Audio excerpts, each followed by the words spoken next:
Today I'm making laksa goreng, and I've just boiled the water, and then I'm gonna soak the laksa noodle.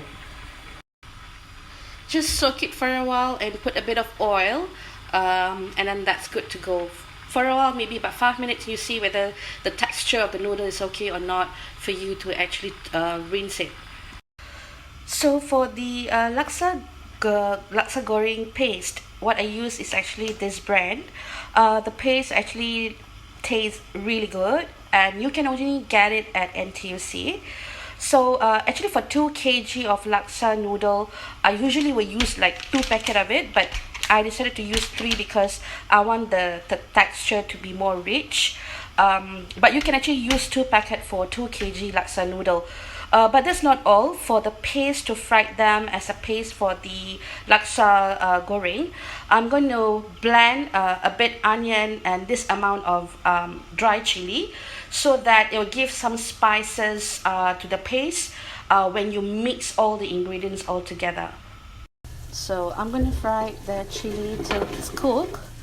So before we actually add the next ingredient, when it's half cooked, you can actually add the laksa leaf to it. So once it's half cooked, you can actually add on to the laksa leaf. So this is the laksa paste. So if you open, you can actually find this paste here. So once the chili is cooked with the laksa leaf, you can actually add on all the 3 pastes, which you will see later. So if you open the laksa paste, right, this is how it looks. The paste is pretty thick. So once I've mixed the laksa paste, and then I'm going to mix them all together and let it fry for a bit before we put the next ingredient.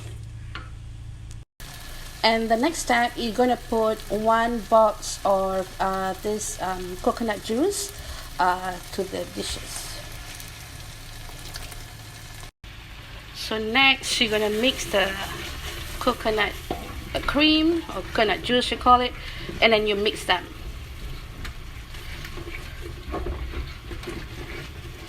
And then you're going to put a bit of salt and seasoning to your discretion.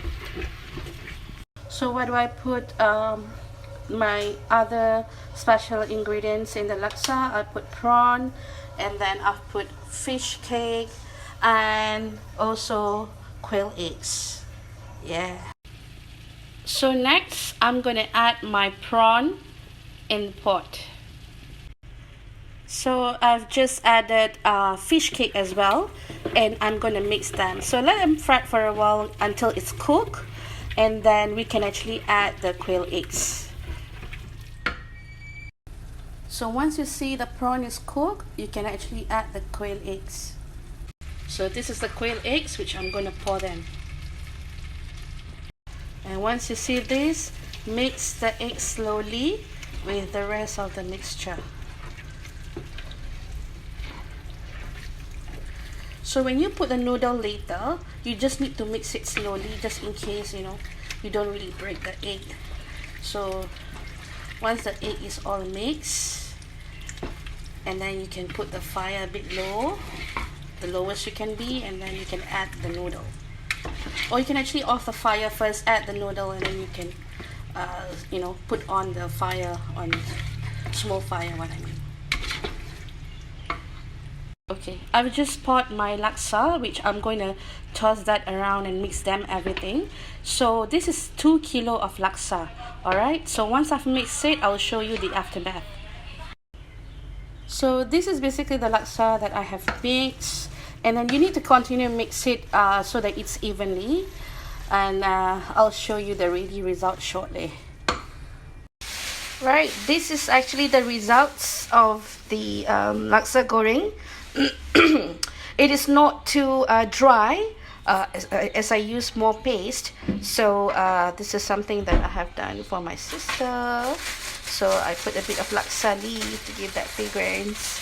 Alright, So you can try. It's a very simple dish, and even in fact, the paste are instant, but you can actually twist the ingredients, to make it more to your taste. And you can try mine, or you have better ideas, do share. And I hope you enjoy. Thank you.